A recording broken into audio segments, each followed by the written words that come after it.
Recyclage des fonds supposés volés au Tchad. Abdoul Mbaye convoqué par le juge. Le face-à-face entre Aïda Ndiongue et la commission d'instruction de la CREI reporté au 12 novembre prochain. Enfin, Kaolack, accusé d'avoir violé une fillette de 4 ans, Abdoul Aziz Faye risque 10 ans de prison. Le développement, c'est après ceci.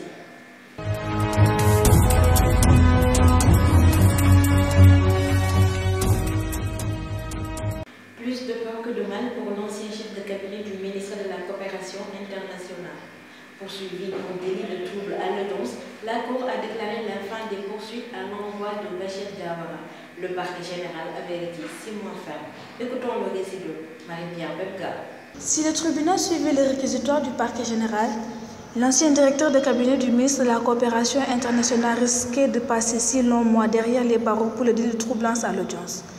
Mais finalement, la Cour, dans la décision de justice qu'elle a rendue hier, a déclaré la fin des poursuites à l'encontre de Bachir Diawara. Ce qui signifie que le bras droit de Karim Wade recouvre ainsi la liberté, parce que relaxé par le président Henri Grégoire Diop du délit de troublance à l'audience.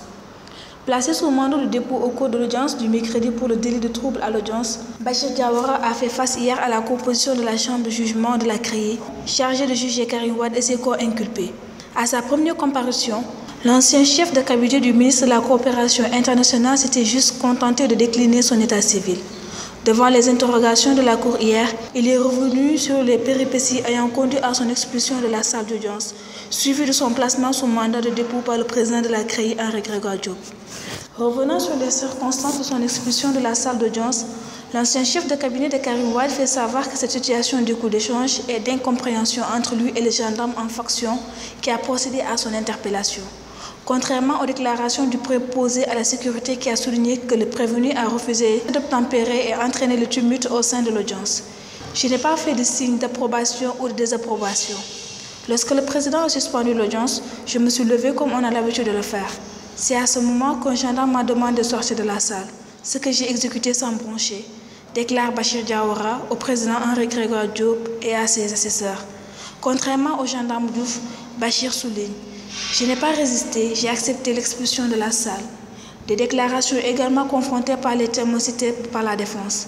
L'ancien chef de cabinet du ministre de la Coopération internationale de signifier encore à haute et dirigible voix: je n'ai nullement perturbé l'audience et je n'ai aucun intérêt à manquer de respect à cette cour que je respecte. Interrogé sur les raisons de sa présence au tribunal, Bachir Diawara indique à la cour qu'il est venu assister et prêter main forte à son ami et ancien patron Karim Wade. J'ai du respect pour cette cour. J'ai été gêné et étonné qu'on me cite dans un acte d'indiscipline, affirme-t-il devant le prétoire. Les avocats de la défense, dans leurs différentes plaidoiries, ont plaidé l'innocence de Bachir Diawara dans le délit de trouble à l'audience pour lequel il est poursuivi. À l'unanimité, ils ont plaidé la relaxe pure et simple de leur client, demande qui a été suivie par la Cour dans la décision qu'elle a rendue. Pour connaître davantage le rôle joué par l'ancien Premier ministre du Sénégal, Abdoul Mbaye, dans l'affaire Habré, les chambres africaines extraordinaires lui ont adressé une convocation. Il va servir de témoin pour le recyclage des fonds supposés volés du trésor public. Henri-François Sarr nous fait le point. Dans le cadre de l'affaire Habré, le parquet général des chambres africaines extraordinaires a demandé la convocation de l'ancien Premier ministre Abdoul Mbaye en qualité de témoin.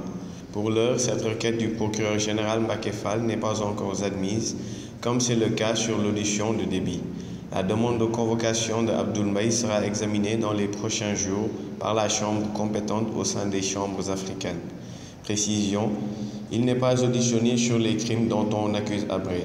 L'ancien chef du gouvernement sénégalais est impliqué dans son dossier pour son rôle présumé dans le transfert jugé illégal des fonds que Habré avait amenés au Sénégal en provenance du trésor public tchadien alors qu'il était directeur général de la banque CBAO.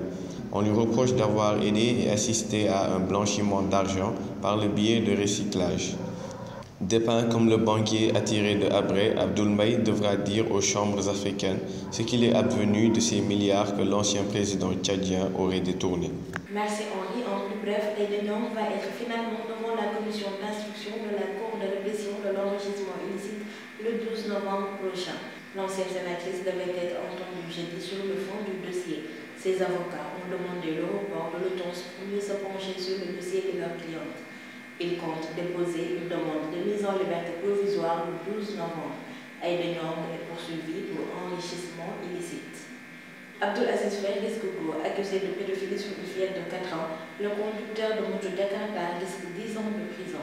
Plus de détails avec Marie-Pierre Belga.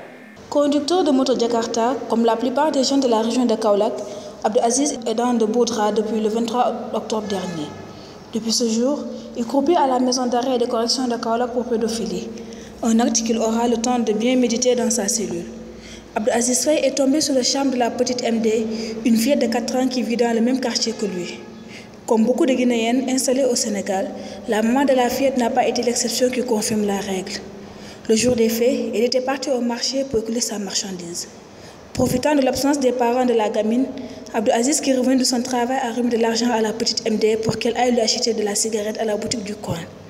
Comme toutes les filles de son âge, elle court exécuter la mission qui lui a été assignée sans poser de questions. À son retour, la petite entre dans la chambre du conducteur pour lui remettre la cigarette et sa monnaie. Mais, une fois à l'intérieur, Abdoul Aziz, qui avait bien mûri son plan, passe à l'acte. Selon nos sources, pour ne pas éveiller de soupçons, il aurait étouffé la fillette avant de soulager sur elle.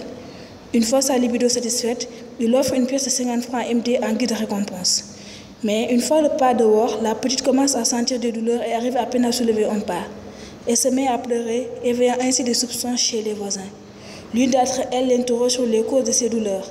Et sans hésiter, la petite pointe du doigt Abdoul Aziz Faye, comme étant l'auteur des traces de sang et de sperme trouvées sur ses parties génitales.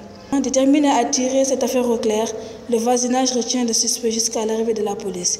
Il a été placé en garde à vue avant d'être placé sous mandat de dépôt. Merci Marie-Pierre. Ainsi se referme votre magazine Lecture du Parquet. Rendez-vous dans une semaine pour un autre numéro. D'ici là, l'info continue sur www.gfm.sn.